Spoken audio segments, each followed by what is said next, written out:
What was strange was that although Islam was hated and despised by everybody, although every day and 1,000 times a day, on platforms, on the internet, in newspapers, in books, on television, in magazines, its theories were refuted, smashed, ridiculed, held up to the general gaze for the pitiful rubbish that they were, in spite of all this, its influence never seemed to grow less.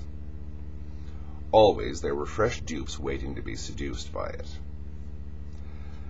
Now this is an edited version of George Orwell's 1984, where he describes the phenomenon of Goldsteinism, Emmanuel Goldstein being the ultimate sort of foil or scapegoat of the prevailing political ideology in George Orwell's novel.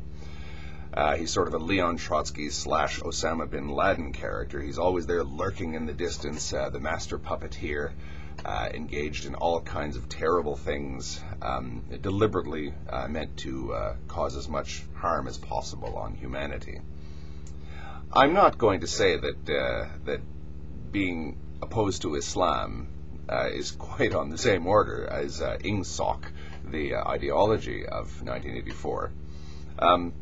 But the intellectual underpinnings of a particular thread or stream of militant, aggressive atheism is very similar to the heresy hunting that one sees in just about any ideology if taken to extreme.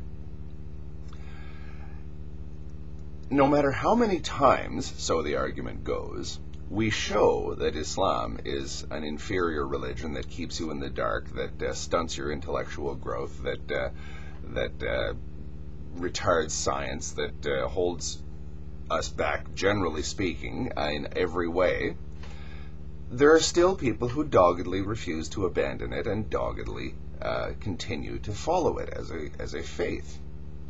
So we, as the hypothetical Islamophobes or anti-Islamic intellectual types, the aggressive types, see people deliberately opting to follow a faith that is inferior. Therefore, there's got to be something wrong with people who do this. That's why I call it racism.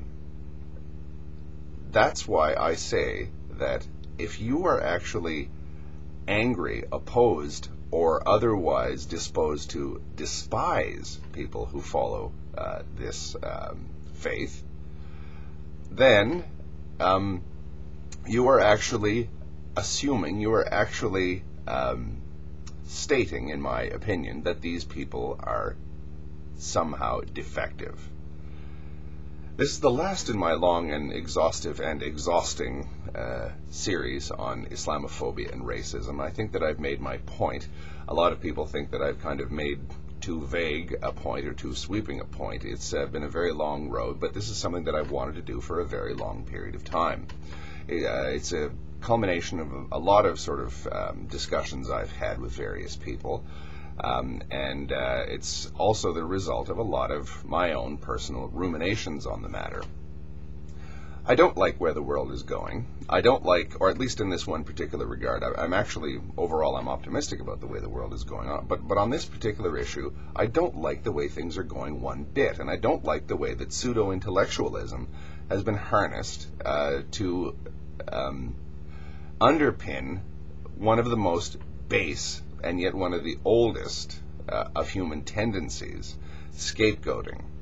And it's being done by people who fancy themselves as intellectuals, progressives, free thinkers, open-minded people, tolerant people, etc. And to be perfectly honest, to give them their due, they seem to think, or at least my reading of a lot of them is, they seem to think that they actually are seeing things clearly and others are not.